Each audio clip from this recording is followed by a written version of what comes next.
Betsy has carried feed bags, hauled tools, and zipped us around this farm for 4 years now without complaint. She's loyal, reliable, and without question, the MVP of Whitetail Acres.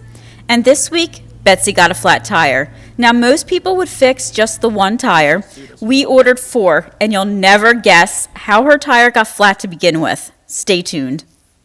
All right, before we put any wrenches to work, let me tell you a little bit about Betsy, because this is not just a golf cart.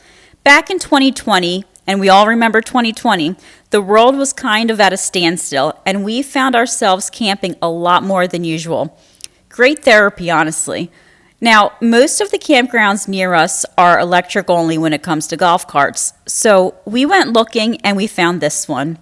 We had an all-American theme going on with our camper, red, white, blue, the whole thing. So naturally, we named her Betsy, after Betsy Ross. It just fit.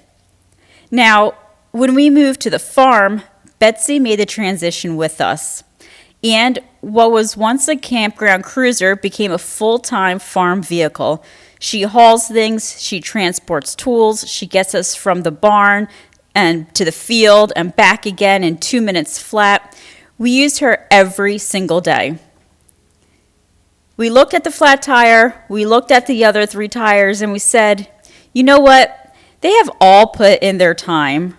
We're not patching just the one tire and calling it a day. We're going to do all 4, a fresh start and new shoes for Betsy. She is going to look amazing when we're done. Well, this golf cart here seems to have gotten a flat tire through an unfortunate situation. So I decided to take the opportunity to order new tires that are the proper size for this lift kit, and they just happen to come with new wheels. So now I'm putting all that stuff on, and we'll see if we can get the golf cart back in action. And I have no idea how this possibly could have gotten a flat tire. It may or may not have had to do with somebody, and we're not going to point fingers or mention any names, but somebody may have accidentally run over a bale spear.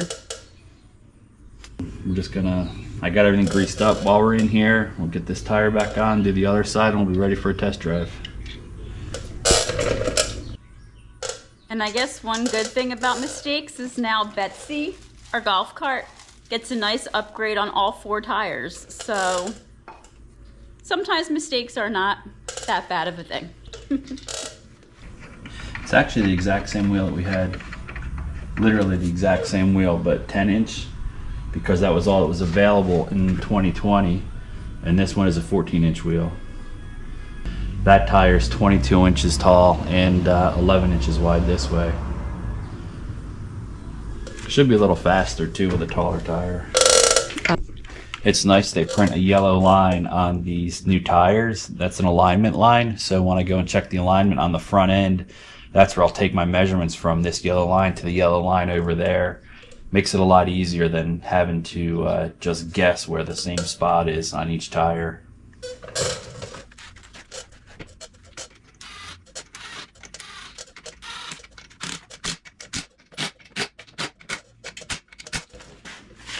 All right, one more side.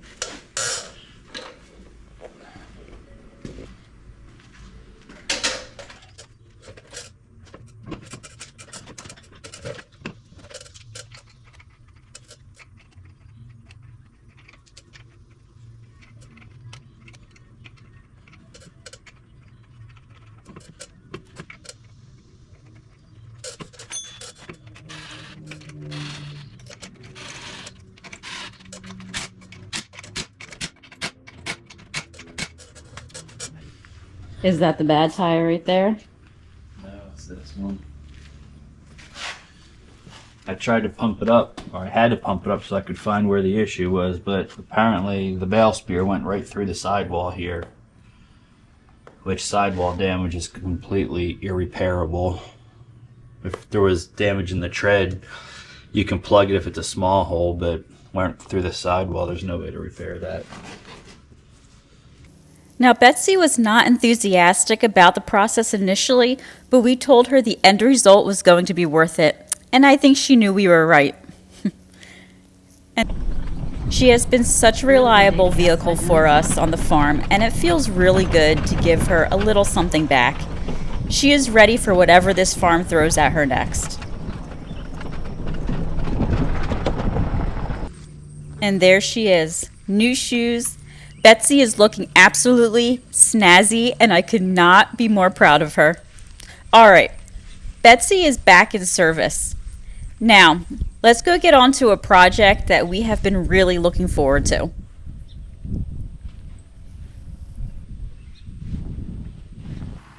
Okay, so here's what we're working with. We have been using this IBC Tote to transport water out to the mobile chicken tractor. And for anyone who doesn't know, an IBC Tote is basically a large industrial water container, usually around 275 gallons, in a metal cage. We put a pump and a hose on ours, and it's been really effective for getting water out to our meat birds fast.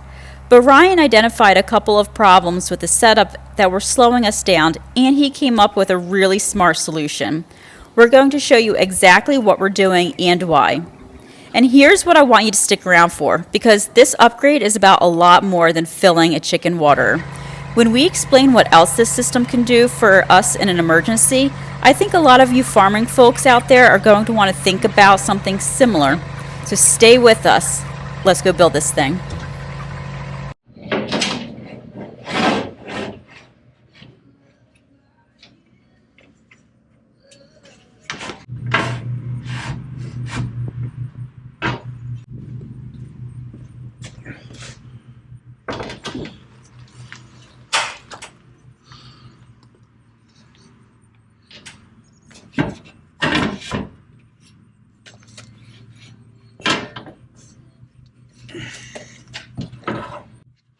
This is the water tank that we use to fill up the water tank in the mobile range coop.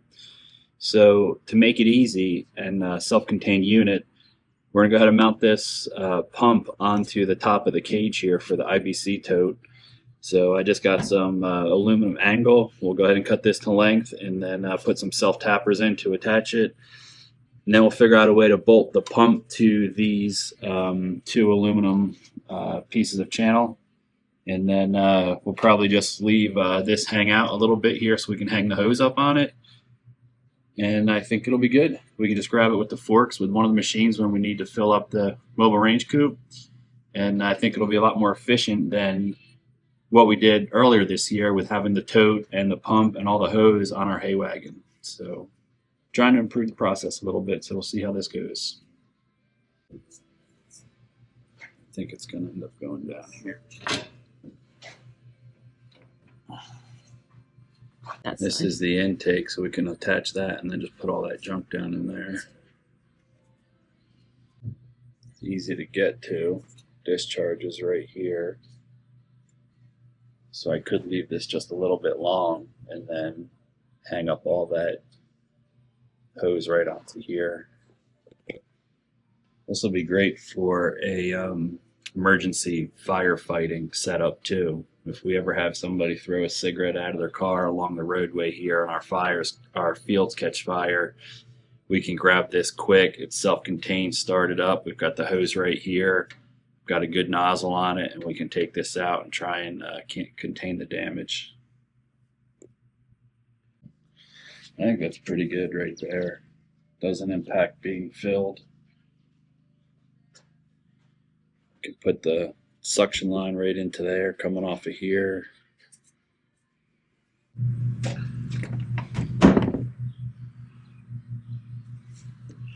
All right, a couple pilot holes, and then we'll be ready for some self-tappers.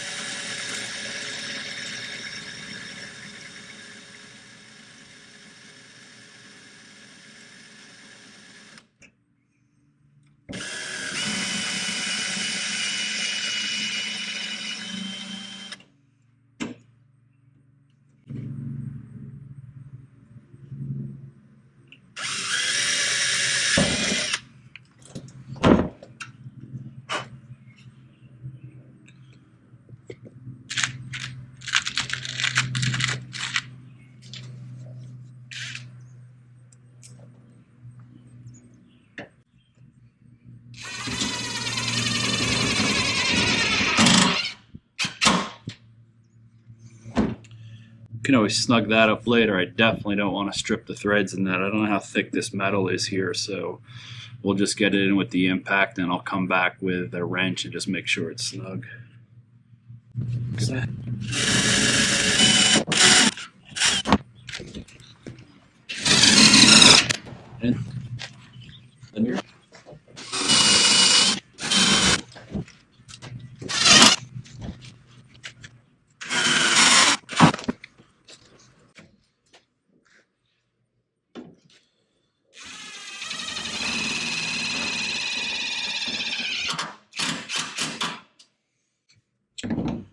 All right,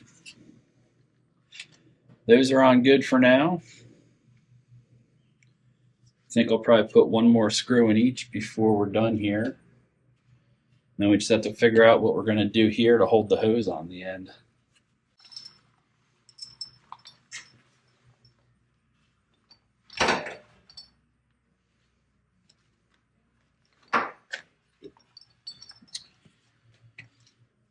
Well, the easiest thing would be if I have a long bolt, we could drill a hole, bring the bolt up through the bottom, put a nut up here, and the bolt would stick up like this. And we can cut this aluminum off right here. That would be a great solution.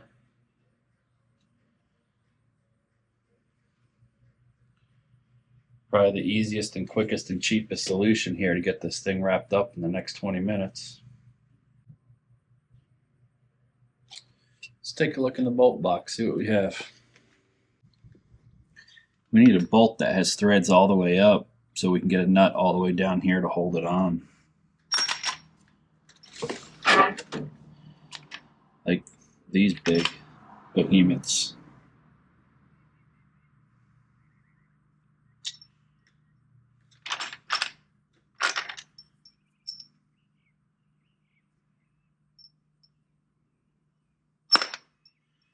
Let's see if these might work.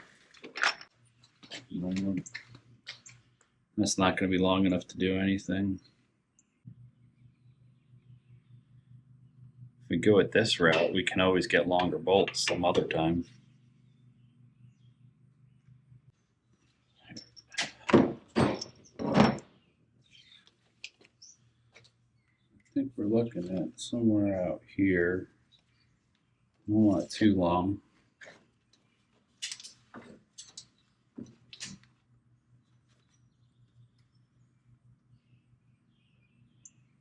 Go 5 inches.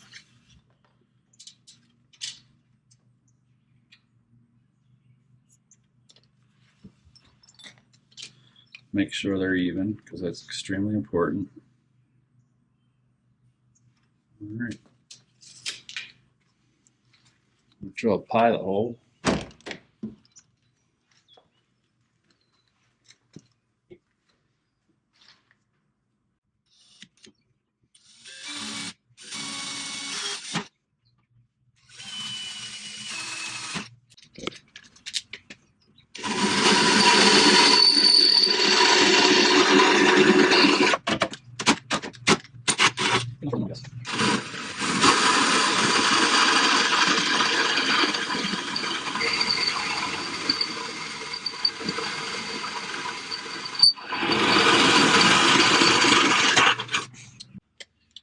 Couple burrs on the bottom.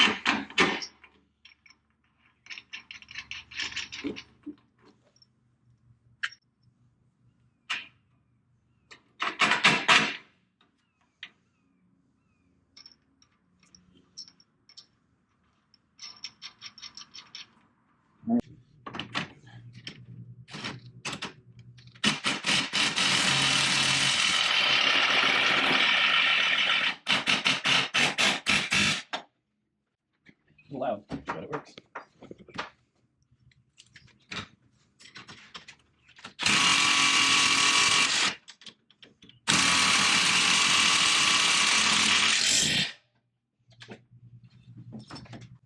Should do it. Maybe it is long enough. We'll see. If I put any extra hose on there, it might need to be taller, but it's probably fine for this amount of hose. I think we only have 1 or 2 more of these. A couple more pilot holes for the metal rail, and then that'll be done. We'll cut this to length. We'll get some zip ties on the pump, and I think we're done.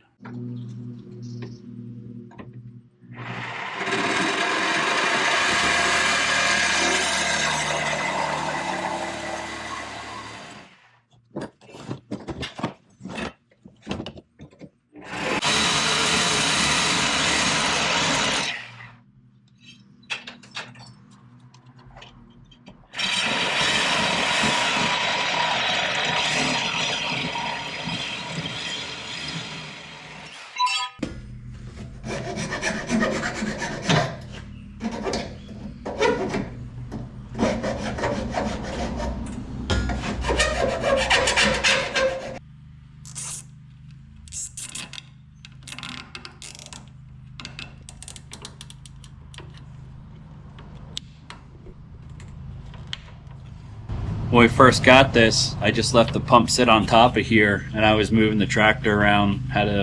We were watering some new grass seed with this tank, and the tank was a little heavy for the tractor that I had it on, so the whole tractor started to tip forward, and with the pump sitting up here unsecured, it took a spill on the ground, which dented up some parts over here, which I ended up having to replace, which we actually just did that today.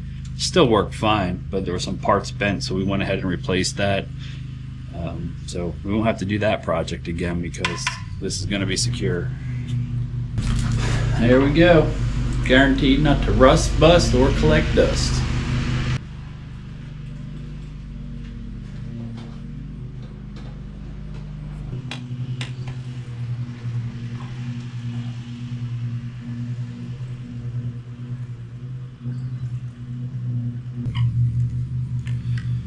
This is just a thread sealing, but I find that it works really good to prevent any type of corrosion between dissimilar metal types. This seems to be cast aluminum, and the head of the hose, it's some type of metal or bronze or something like that. So especially if you have acidic water, which we probably have a little bit of that here, it'll keep any corrosion from forming between the different metals. So save some headache for me down the road, so we just go ahead and wrap it a few times.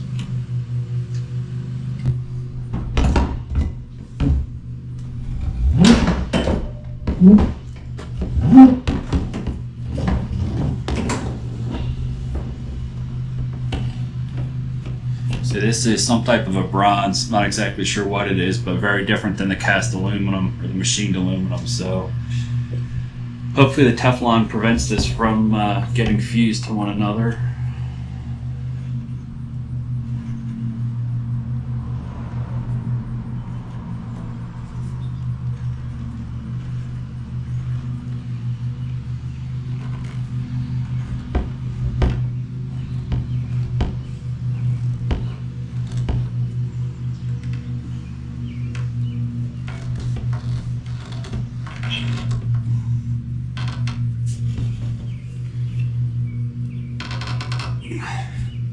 I think we're good.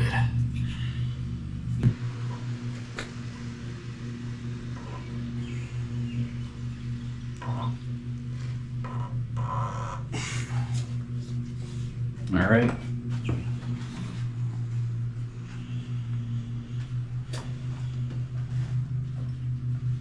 This ends up not being long enough. We'll just take that off, put that other hose on, and then we'll have 50 feet of hose, but I think we can pull up pretty close to where the chicks are. Now we're just about done here, but before we go, I want to tell you about something this setup does that goes way beyond watering chickens. Think about this for a second. We have 50 acres of land, 27 acres is hay fields on this farm, and every single summer, the potential for a field fire is real. Dry conditions, equipment running in the heat, a stray spark, it can happen to anyone, and it can happen fast. And when it does, every minute you spend running to find water is a minute you don't have. Here is what this setup gives us that we didn't even plan for originally, but Ryan started thinking about it as he was designing this upgrade. This tote holds up to 275 gallons of water. It's fully self-contained with a pump and a hose, And when we need to move it, all we have to do is lift it with the forks of the tractor and drive it to wherever it needs to be on the property in a matter of minutes. That is not nothing. That is meaningful piece of emergency infrastructure for a farm like this, and we are really glad we have it. Thank you so much for spending part of your day here with us at Whitetail Acres Farm. And if you have not subscribed yet, and you enjoyed this video today, we would love to have you along with us for our journey. We post 3 times a week, and there's always something happening out here. We appreciate you being with us, and we will see you on the next one.